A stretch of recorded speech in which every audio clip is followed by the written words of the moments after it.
Retornamos. Vamos avançar para mais um bloco. Próxima questão na sua tela.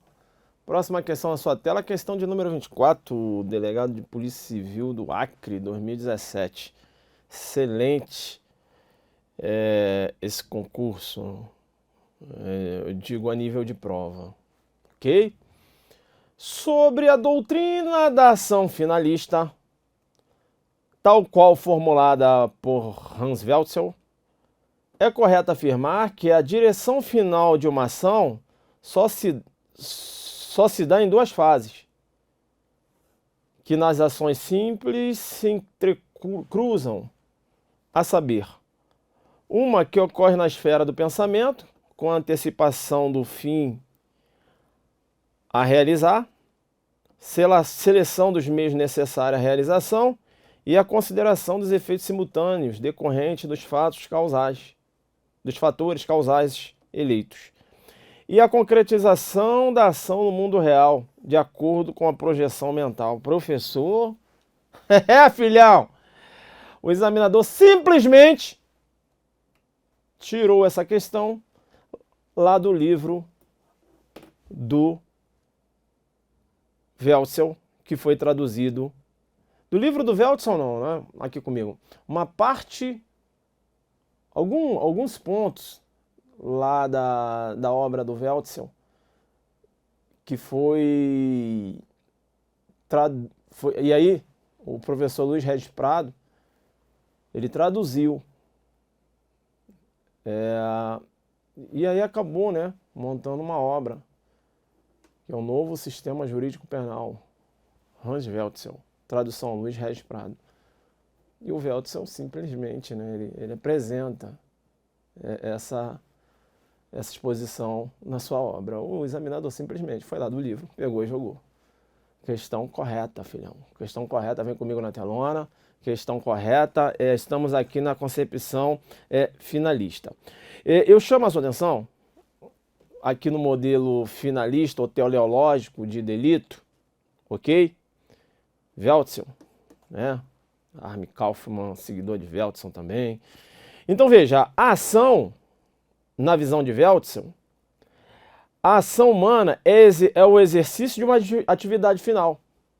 A ação é, portanto, um acontecimento final e não puramente causal. Welzel já se colocando contrário à concepção causalista, tanto do causalismo naturalista como do causalismo valorativo. O homem, graças ao seu saber causal, pode prever dentro de certos limites as possíveis consequências de sua conduta, designar-lhe fins diversos e dirigir a atividade conforme seu plano e a consecução desses fins. A atividade final é uma atividade dirigida consciente, em razão de um fim, enquanto o acontecer causal não está dirigido em razão de um fim, mas é a resultante causal da constelação de causas existentes em cada momento. Essa fala do Welzel aqui é muito famosa, né? Quando ele menciona a finalidade é por isso, dito de forma gráfica, a finalidade é evidente. E a causalidade? A causalidade é cega. Professor, tem como jogar na Zuc Didática essa fala aqui comigo? Claro, né? Zuc Didática você entende. O Welzel fala o seguinte, olha, o homem, é da natureza do homem, praticar uma ação visualizando uma finalidade. A ação não pode ser só um movimento corpóreo, sem um conteúdo final. Deu para entender? Isso o Welzel fala, a psicologia explica isso. O homem pratica uma ação com uma finalidade. Na verdade, essa visão de ação direcionada a uma finalidade já era trabalhada por Aristóteles. Ele já trabalhava isso na filosofia. Ação direcionada a uma finalidade. Deu para entender? Então, Weltzel, ele cria esse conceito de ação, não é do nada. Tem uma base psicológica, tem uma base filosófica. Deu para entender? E aí o Weltzel, ele diz o seguinte, olha, o homem pratica uma ação com uma finalidade. E aí o Weltzel, ele menciona que há uma divisão nessa concepção de finalidade. Como uma divisão? Tem uma fase que esse sujeito, esse homem, ele visualiza o resultado final. Por exemplo, não entendi, professor. Tício tem a intenção de matar o Mévio com um disparo de arma de fogo. Quando cria essa ideia na cabeça do Tício, ele já visualiza o Mévio lá morto, disparo de arma de fogo. Aí ele faz um retrocesso. Uma arma de fogo, tá? Eu vou ter que comprar uma arma. Aí ele, ó, arma, visualizou, morto. Aí volta, tá voltando, ó. Comprei uma arma, né? Vou ter que comprar uma arma. Tá, pá. Aí chegou no ponto inicial. Aí a partir daqui, ele vai pensar de novo. Mas se eu realizar um disparo, além de atingir o Mévio, eu posso atingir outras pessoas também. Olha os efeitos simultâneos. Primeiro ele regressa, ele parte do final, regredindo. E depois ele avança. Nesse avanço, ele abarca os efeitos simultâneos. E depois ele põe em prática a ação. Aí ele externa a vontade. Deu para entender? Essa é a concepção, né? A ideia de Weltzel em relação à ação. Vem comigo na telona aqui. Então veja, na telona, conforme Weltzel menciona, né, conforme ele menciona lá na sua obra, o examinador retirou essa questão da obra do Weltzel. A direção final de uma ação realiza-se em duas fases, que nas ações simples se entrecruzam. Antecipação do fim que o autor quer realizar. Ele antecipa o fim. Ou seja, visualiza já a vítima lá, a vítima já em óbito, em decorrente dos disparos que ele realizou. E aí ele faz um regresso. Qual o regresso? Poxa, para isso ele vai precisar de uma arma. Ó, seleção dos meios necessários para a sua realização. O autor, com base no seu saber causal, em um movimento de retrocesso, ele visualiza a consumação e vem regredindo. A partir do fim, seleciona os fatores causais que são necessários para a consecução. Esse processo mental é denominado de retrocesso, porque o fim já está determinado. E partindo dele que se leva a cabo a seleção dos fatores causais necessários, como os meios de ação. Além disso, aí ele visualiza, né, a prática da ação, aí ele considera os efeitos concomitantes eventuais. Aqui eu consigo explicar o dolo eventual. São os efeitos simultâneos. É por isso que o agente responde se agiu com dolo eventual. Por quê? Porque na concepção finalista, quando a gente visualiza a prática da ação, ele conta com os efeitos colaterais da sua ação. Eu posso realizar um disparo de arma de fogo, mas a minha finalidade é o Tício. Mas como efeito colateral, eu posso atingir o Mévio. Entra na esfera de conhecimento dele, entra na representação dele. Viu? Como isso é complexo? O Weltzel, ele já abarcou essa possibilidade. Deu para entender? Depois a gente vai tratar aqui do dolo eventual e culpa consciente, que navega nos efeitos colaterais considerados possíveis, mas quando a gente for tratar de dolo mais à frente, uma questão mais à frente, o dolo eventual e culpa consciente navegam nos efeitos colaterais considerados possíveis. Só que no dolo eventual, o agente assume a ocorrência do resultado. Na culpa consciente, ele sabe que o resultado pode ocorrer, mas ele acredita nas suas habilidades que irá evitar o resultado. Então, o resultado também é possível, mas ele acredita nas suas habilidades que vai conseguir evitar o resultado. Culpa consciente. Eu também tenho nos efeitos colaterais, eu tenho os efeitos colaterais considerados certos. Diverso do fim. Qual, professor? O Tício está em uma embarcação, eu quero matá-lo, mas tem outras pessoas nessa embarcação também. E eu coloco uma bomba lá. A finalidade é o Tício, mas como efeito colateral, matar as outras pessoas que estão lá. Efeitos colaterais considerados certos, que navega o dolo direto de segundo grau. Tá dando para entender a técnica? Sai do básico. Sai daquela explicação de dolo eventual para a culpa consciente do FF, né? Aquele palavrão lá, aluno meu, pelo amor de Deus. Eu vejo professores explicando daquela forma. Mas, dolo. Depois a gente fala sobre isso. Vem comigo na tela, porque nós estamos aqui explicando a conduta na esfera finalista. Vem na telona. Ok? Ok? Então, questão interessante essa questão e muito bem elaborada, porque o examinador ele não teve pena. Ele foi lá no livro do Weltzel e copiou, simplesmente copiou e montou a questão aqui. Ok? Examinador, né? Estou falando, delegado de Polícia Civil do Acre, né? É um pessoal que aprofunda. Então, temos que, né, ter atenção. Então, olha, a consideração dos efeitos colaterais e eventuais. E aí, essa aqui é uma fase interna, ok? Fase interna. E agora ele vai levar a cabo a sua intenção. É a fase externa. Realização da ação no mundo real. Aqui, ó. Ó, a questão menciona, ó. E a concretização da ação no mundo real. Olha aí. Tirou de lá.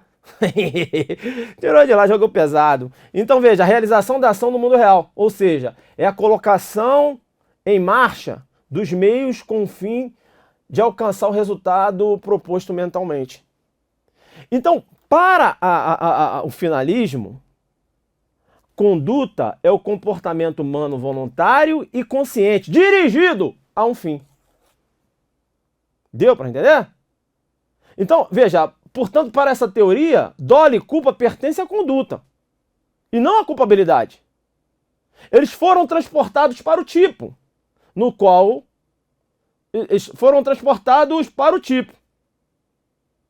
está alojada a conduta.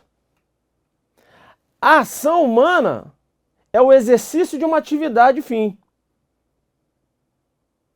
E aqui eu tenho a diferença entre fato natural, do causalismo naturalista, para a ação humana, que é a concepção finalista de ação. Naquele exemplo lá do maquinista, para essa teoria, qual teoria, professor? A teoria finalista, que nós estamos analisando.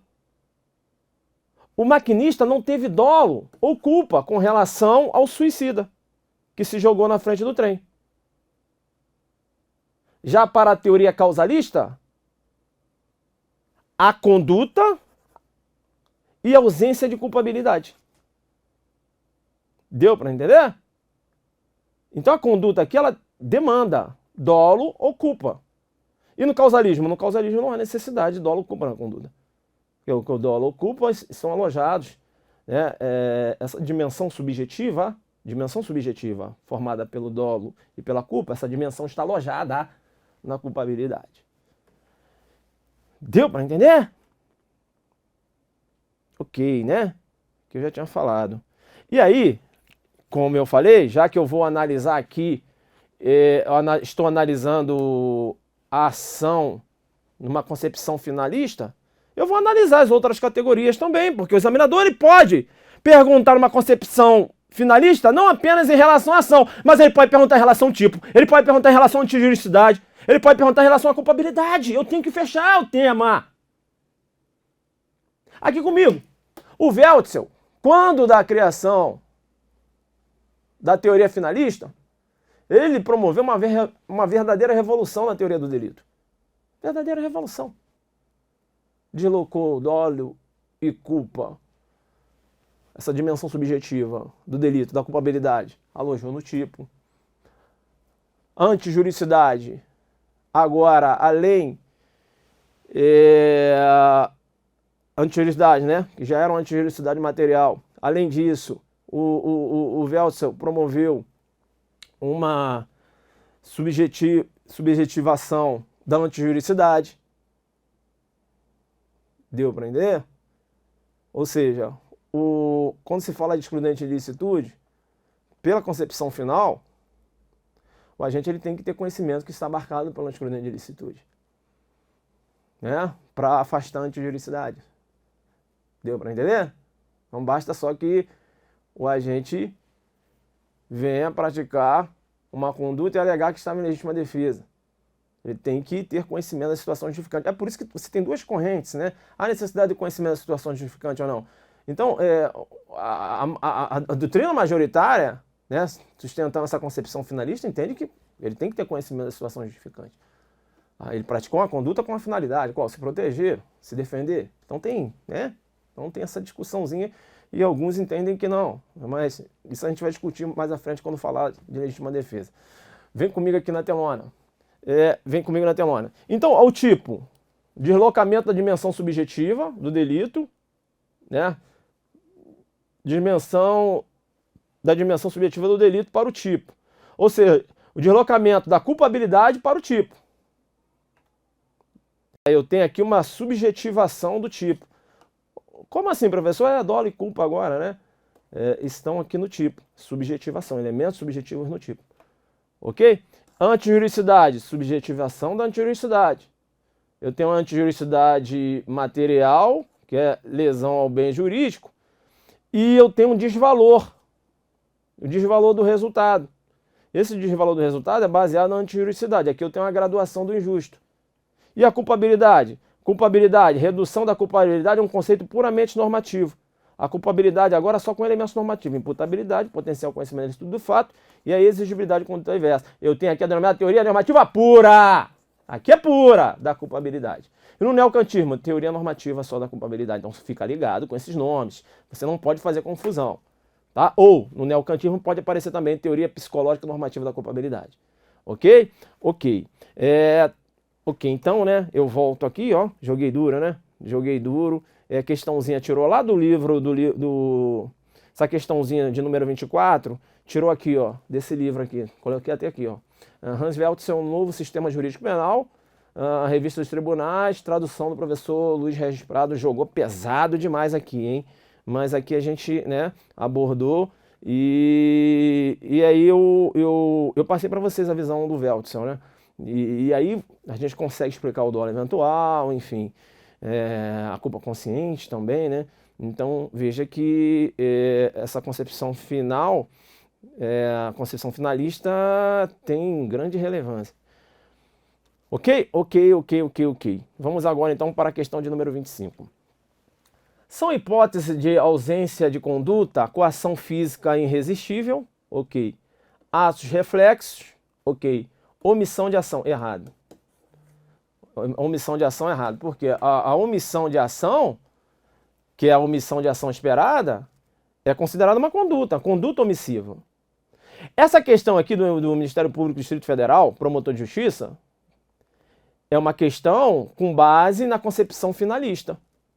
Por quê? Porque somente com base na concepção finalista, eu posso trabalhar a ausência de conduta em decorrência da ausência de consciência. Deu para entender?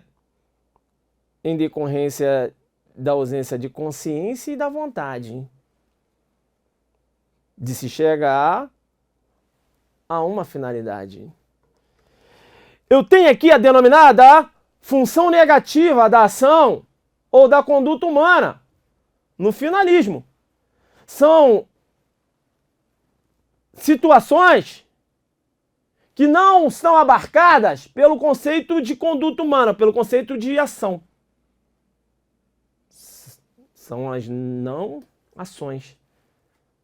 Então veja, acontecimentos da natureza, tais como terremotos, inundações, tempestades, desabamentos, não é considerado ação na órbita final.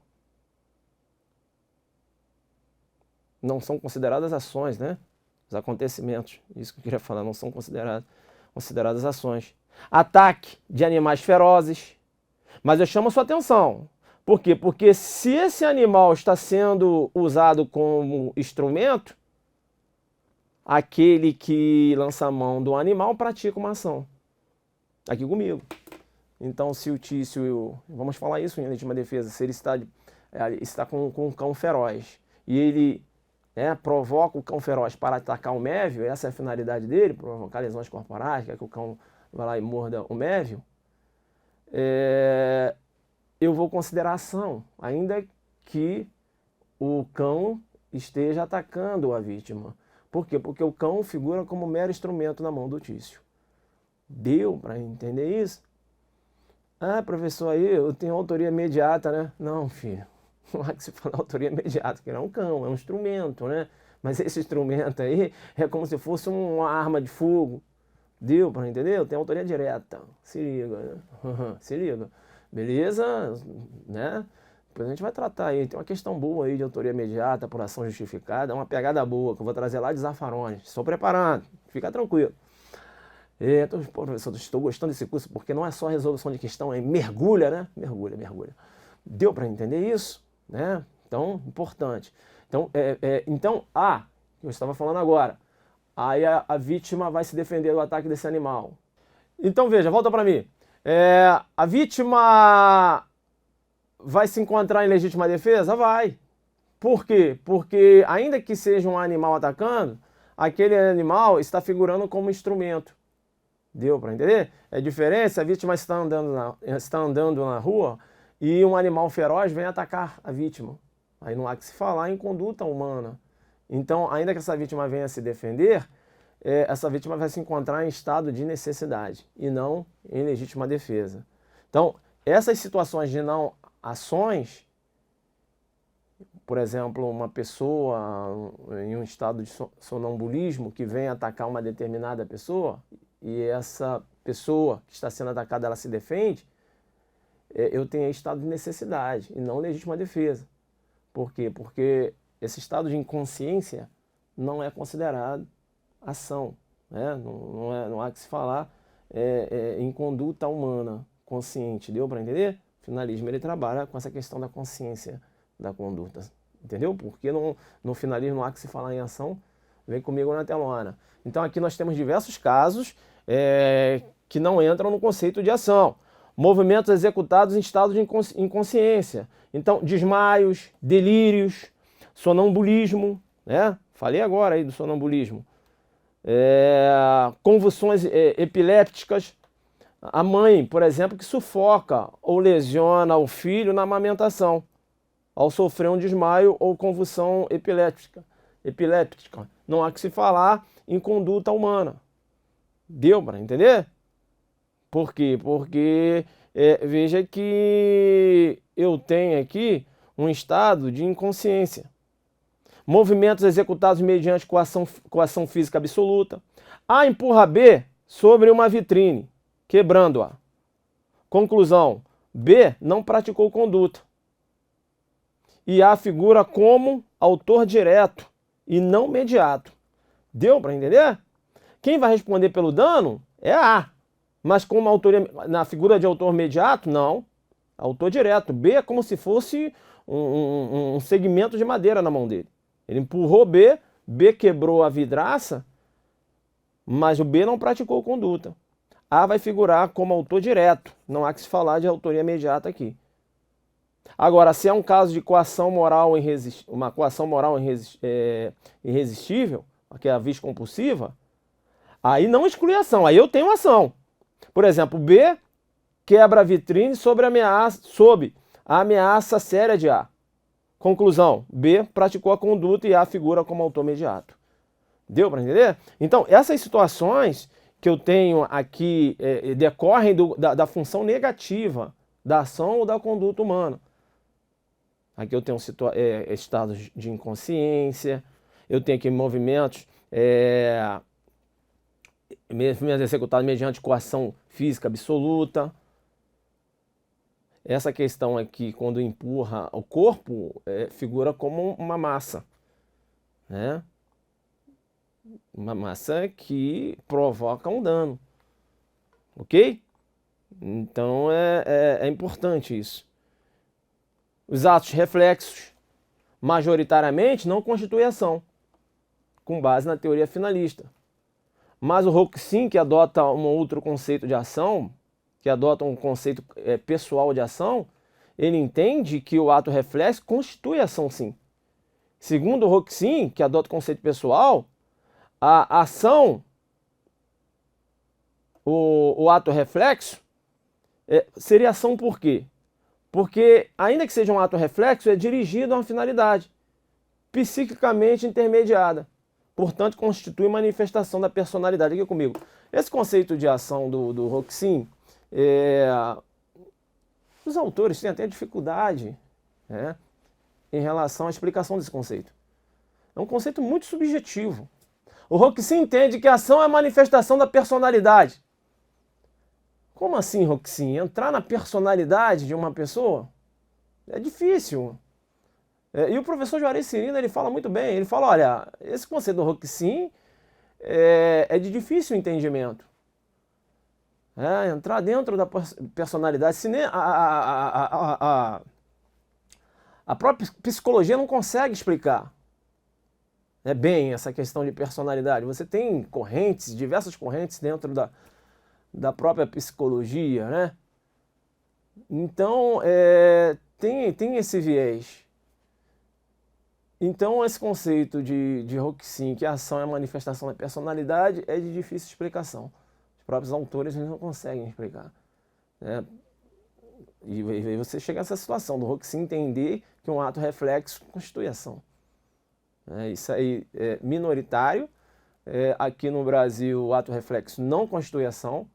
Então, veja, se o Tício está subindo uma escada e ele acaba subindo a escada, ele acabou escorregando ali e veio com o braço na direção do Mévio.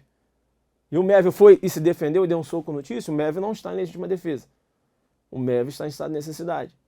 Por quê? Porque ali eu tenho um ato reflexo. Deu para entender isso? É aquele ato, né? Aquele impulso momentâneo ali. Ok? Eu não tenho ali conduta. Fica ligado aí na órbita finalista. Claro que o Roxin entende que sim, enfim, ele tem os fundamentos dele, mas é difícil explicação. Vem comigo na telona, tá? O Roxin adota o conceito pessoal de ação, tá? Você cai na sua prova lá, Roxin, conceito de ação, adota o conceito pessoal. A ação constitui manifestação da personalidade. Reações instintivas de afeto constituem ação. Aqui, ó, estou aqui falando das não ações, mas também estou falando aqui situações que constituem ação. Tá? Então, o que acontece? Eu vou até fazer o seguinte. Deixa eu dar uma olhada aqui. Não, dá para saber, né? Aqui, ó constituem ações. Né? Cirino com essa pegada, e é muito interessante o professor Juarez Cirino dá esse exemplo aqui comigo. Reação instintiva de afeto. O que seria isso? E é um exemplo que o professor Juarez Cirino cita, e ele, claro, traz esse exemplo lá da doutrina alemã, de um alfaiate, acho que é um alfaiate. Aí ele fez um vestido para uma determinada mulher, e na hora que ela estava experimentando o vestido dele, ele foi ajudar, né? Na hora que ela foi colocar lá o vestido e tal, e ela ficou com os seios próximo com os seios próximo da boca desse alfaiate, que ele colocando ali. E aí no instintivo ele foi lá e meteu a boca nos seios da mulher. É o chamado instinto de afeto. Instinto de afeto. Há quem entenda que o instinto de afeto não constitui ação, ok? Mas aqui no Brasil me parece que não tem nem divergência. Na Alemanha tem uma certa divergência, aqui no Brasil não. Beleza? É claro que você tem... se a intenção era saciar a lascívia, é claro que você tem um delito sexual ali. Ok? Vem comigo na telona. Tá? Então essas reações instintivas... Caramba, tá difícil sair aqui hoje. De afeto constituem ações. As ações automatizadas de curto-circuito constituem ações. Professor, o que seria isso? Aqui comigo. Um exemplo clássico, né, de crime em curto-circuito é o Mévio, que mata o Paulo logo após uma injusta provocação. Aquele homicídio privilegiado, então, ele acaba agindo, né, sob o domínio de violenta emoção, ali é um crime em curto-circuito. Né? Ele não pensa muito. Não há que se falar ali eu tenho um dolo de ímpeto e não um dolo refletido. O agente reflete em relação à ação que vai praticar. Ele age momentaneamente. São os atos automatizados. Atos automatizados constituem ação. Beleza? Vem comigo aqui, tá? Então, os atos automatizados constituem ações, né? Constituem ações. Ok? Então, o homicídio sob o domínio de violenta emoção, logo em seguida, logo após a injusta provocação da vítima. E aqui eu coloquei, que a gente acabou de analisar, né? Em face desses ataques de pessoas que se encontram num estado, por exemplo, num estado de sonambulismo, não há que se falar em legítima defesa, e sim estado de necessidade. Tá? Então, em face de ataques sem conduta, somente é possível estado de necessidade e jamais legítima defesa, que pressupõe agressão humana, ou seja, conduta humana agressiva ao bem jurídico. Ok? Mas é claro, uma agressão humana consciente. Tá? Só colocar aí, consciente aí. Beleza? Tranquilo. E aqui eu tenho uma discussão. E as ações sob hipnose, professor? Constituem ações? A questão aqui é controvertida, mas no Brasil, de forma majoritária, como por exemplo o professor Heleno Fragoso, Damásio, Bittencourt, e citando Zaffaroni, o próprio Zaffaroni também tem esse posicionamento, e outros sustentam que não há que se falar em ação. Tá? Aqui, ó, quando você tem a hipnose, então não há que se falar em conduta, ok? Agora, o professor Juarez Cirino, na verdade, ele faz uma referência à doutrina alemã, e ele afirma que a doutrina dominante lá na Alemanha entende que constitui ação as ações sob hipnose. Ou seja, segundo o professor, prevalece o entendimento que o hipnotizado não pode realizar ações reprovadas pela censura pessoal. O professor Bittencourt, ele levanta uma questão. Por quê? Ele fala em relação à embriaguez letárgica. Mas essa embriaguez letárgica, que é a embriaguez completa, ele discorda do tratamento dessa embriaguez lá na esfera da culpabilidade. Para ele, o agente que se encontra em um estado de embriaguez completa, para ele não há que se falar em ação. Então, a discussão deveria ser analisada já em série de tipo, porque lá que eu analiso conduta, e não na culpabilidade. Ok? Mas isso é um posicionamento do professor Bittencourt. E é claro que aqui nós teríamos a aplicação da teoria Axon Libera em causa, enfim, mas ele entende que a análise deve ser realizada no tipo. Por quê? Porque essa embriaguez completa a ausência da consciência. Então ele entende que não pode ser considerada ação. Beleza? Mas não é assim o posicionamento do legislador em relação ao trato com a embriaguez. Porque a embriaguez, o trato penal em relação à embriaguez, navega lá na órbita da culpabilidade. Deu para entender? Então, importante aí. Tá, vamos então para a questão de número 26. Questão de número 26. Vamos lá. Questão de número 26 é uma questão interessante porque vai trabalhar aqui a imputação objetiva. Aqui comigo. Questão trabalhando imputação objetiva. Vamos iniciar a questão aqui e aí no próximo bloco nós vamos fechar a questão. Ok? Vem comigo na tela então. Vamos lá. A deseja provocar a morte de B. E para isso, A o aconselha a fazer uma viagem à Flórida, pois leu que lá, ultimamente, vários turistas têm sido assassinados.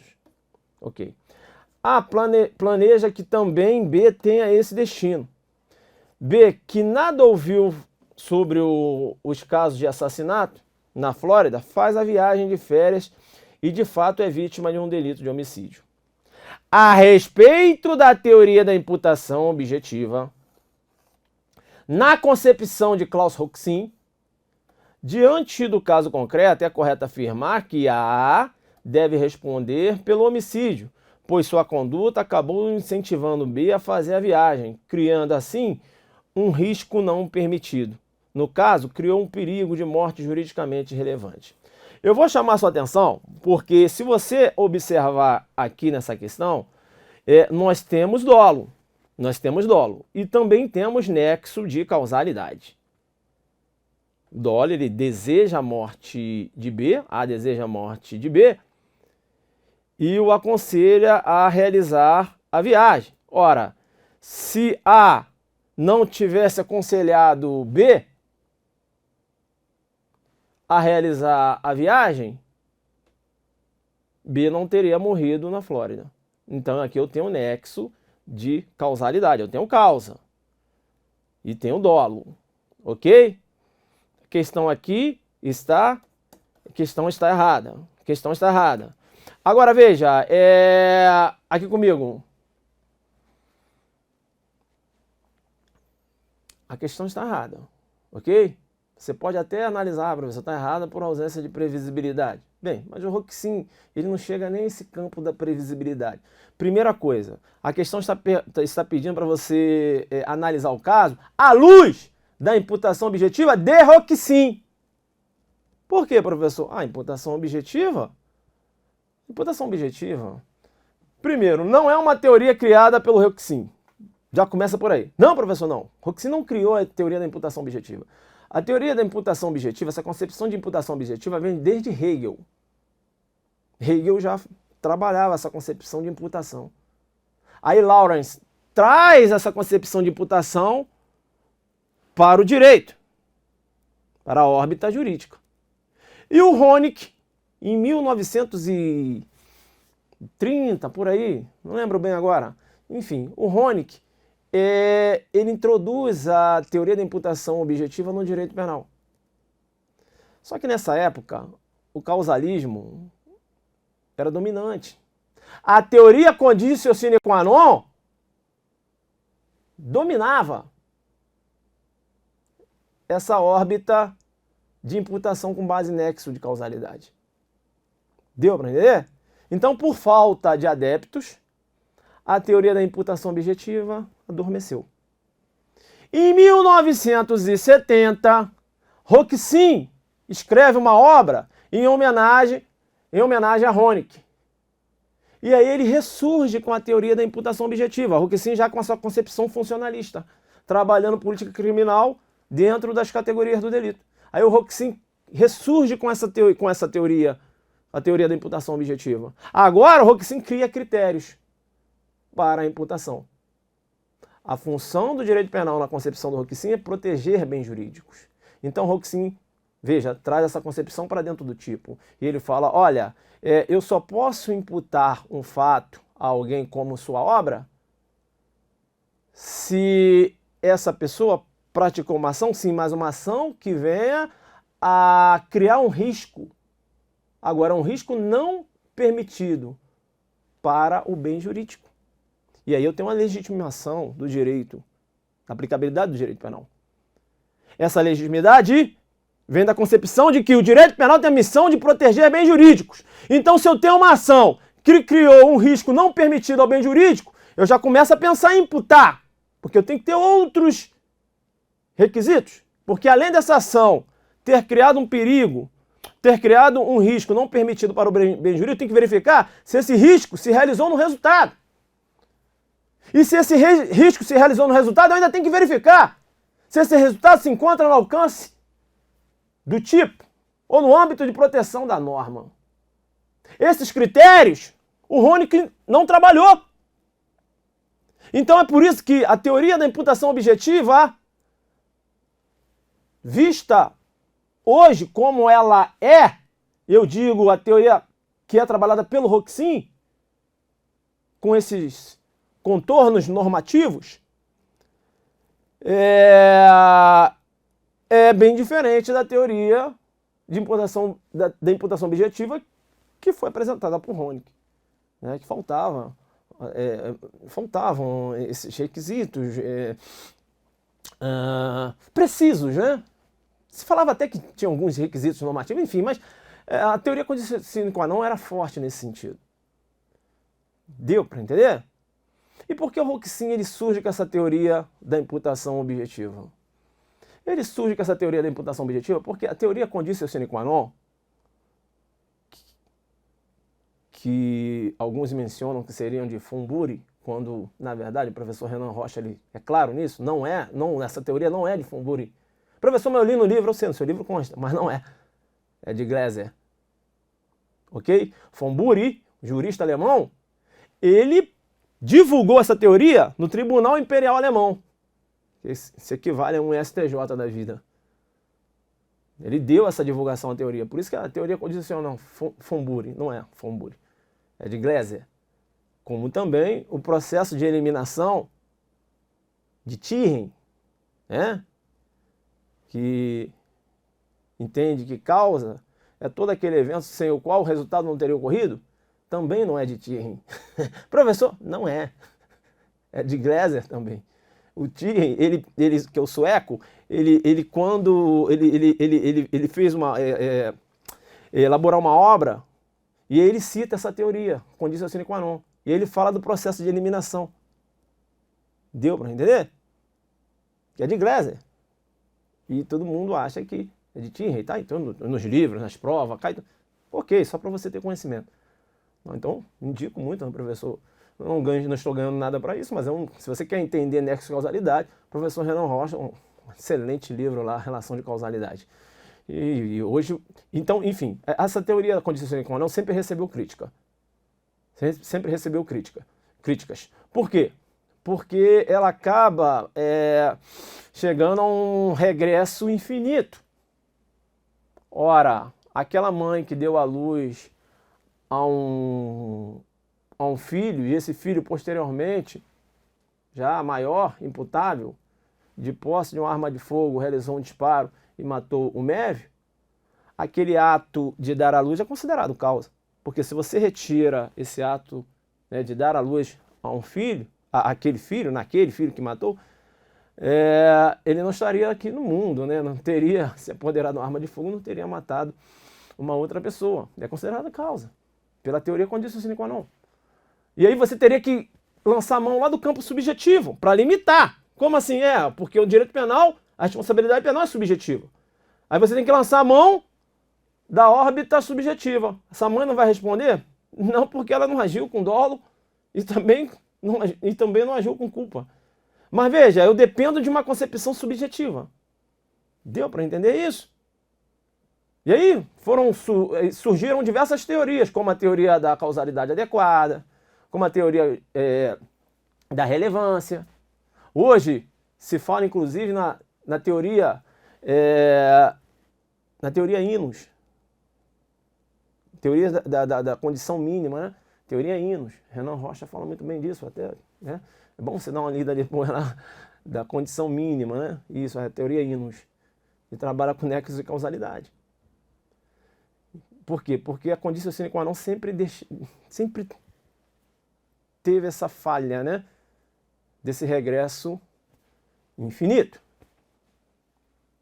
Deu para entender? Aqui no Brasil, o Código Penal adota a teoria condício sine qua non, no 13. E há quem entenda que, em relação à causa superveniente relativamente dependente, o Código Penal adotou a teoria da causalidade adequada. Como exceção, quando se tratar de uma causa superveniente relativamente dependente. E é assim que você sempre resolveu os casos. E o Roxin falou assim, peraí. Trago a política criminal para dentro das categorias do delito.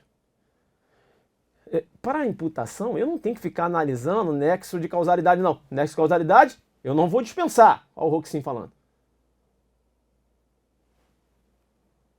Mas não basta ter nexo, não basta ter dolo, não basta isso.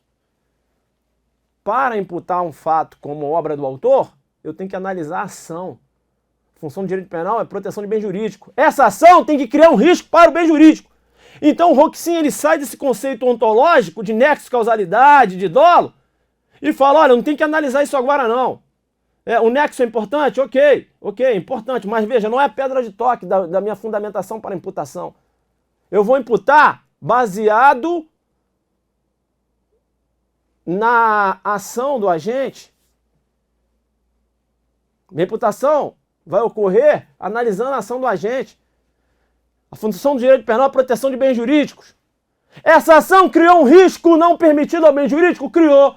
Mas esse risco não permitido se realizou no resultado? Se realizou. Sim, mas esse resultado se encontra no alcance do tipo? Sim, aí eu imputo. Veja que eu não fiquei aqui, tem nexo de causalidade, dolo. Deu para entender? É claro que isso é analisado depois. Uma coisa é imputar. Outra coisa é responsabilidade penal. Deu para entender? Imputo. Depois vai analisar se o agente agiu com dolo ou com... Entendeu? Isso é uma outra concepção. A imputação é objetiva. Eu estou trabalhando no campo objetivo. Posso ficar trabalhando com dolo e culpa aqui em imputação objetiva. Por quê? Porque dolo e culpa navega no campo subjetivo. A condício sine qua non, para imputar, ela lança a mão, não tem como, ela acaba lançando mão de um campo subjetivo. Porque senão eu tenho um regresso ad infinito. Deu para entender? Interessante, né? A gente vai voltar aqui no próximo bloco. A grande questão é que a teoria condício sine qua non, ela peca. Peca por quê? Porque nesse processo de eliminação de Tirring, considera-se causa todo aquele evento, né, sem o qual o resultado não teria ocorrido. Aí eu vou citar dois exemplos aqui. Tício e Mévio realizaram um disparo de arma de fogo. 2 disparos fatais. Se eu tirar a conduta do Mévio e deixar só do Tício, a vítima teria morrido? Teria. Então a conduta do Mévio não é causa. Por quê? Porque o resultado ocorreu. Deu para entender? O Mévio não pode responder, muito embora atirou. Muito embora o disparo dele também tenha sido letal. Se eu tirar aí o Mévio, Tício e Mévio. Agora eu tirei a conduta do Tício, mas o Mévio atirou. Então o Tício não posso considerar causa. Por quê? Porque o resultado ocorreu ainda com a ausência da conduta dele. Aí os defensores da condício sine qua non falam assim, não, calma aí. Vamos retirar as duas condutas. Se retirar as duas condutas, o resultado não teria ocorrido. Então, é causa. Eles te deram essa saída, sabe? Mas sempre tentando segurar a teoria. E o outro exemplo, o Carrasco. Está lá agora para executar um autor de estupro. Aí na hora que ele vai atirar, o pai da vítima pega a arma do Carrasco e atira e mata o condenado. Aí veja, se eu retiro a conduta desse pai, o condenado teria morrido? Teria, porque o Carrasco teria matado naquele momento. Então, essa conduta do pai não pode ser considerada causa. Então ele não vai responder pelo homicídio. Deu para entender? Então a teoria condício sine qua non sempre teve essas dificuldades. Então, aí, por isso que eu tenho a teoria da causalidade adequada, todas essas teorias que surgiram depois foram para dar um aperfeiçoamento à condício sine qua non, que é uma teoria de base causalista, é uma teoria que o finalismo... Veja bem como é interessante. O Veltson ele promoveu uma verdadeira revolução na teoria do delito, mas em relação a nexo de causalidade, o finalismo continuou com uma concepção causal, adotando a teoria condício sine qua non. Deu para entender? Então é dentro desse campo que surge a teoria da imputação objetiva, que tenta sair desse campo ontológico para um campo normativo. Valoração. É por isso que alguns mencionam, olha, o Roquessin se aproxima muito dos neocantianos. Sim, o Roquessin ele valora, está sempre valorando. Mas o Roquessin cria parâmetros. O grande problema dos neocantianos é que eles realizavam valoração, mas não tinha parâmetros. É muito subjetivismo, entendeu ou não?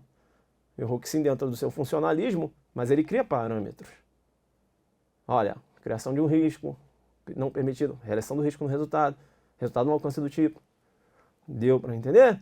Então a teoria da imputação objetiva, ela não, isso é importante, ela não substitui Isso é importante. A condício sine qua non. Infelizmente, alguns professores entendem dessa forma, mas não é o pensamento majoritário. Como, por exemplo, o professor Damásio Jesus entende que a teoria da imputação objetiva substitui a condício sine qua non, quando não. Ok? O Roquessin também trabalha com a condício sine qua non?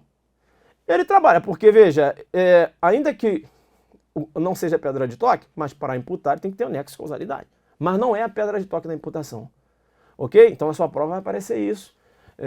Roquessin, ele não dispensa o nexo de causalidade, não se trata de irrelevante penal. Para o Roquessin, não basta só nexo de causalidade e dolo. Aqui nós temos nexo de causalidade e dolo. E vamos verificar que essa ação de orientar alguém a fazer uma viagem, não há que se falar em criação de risco não permitido.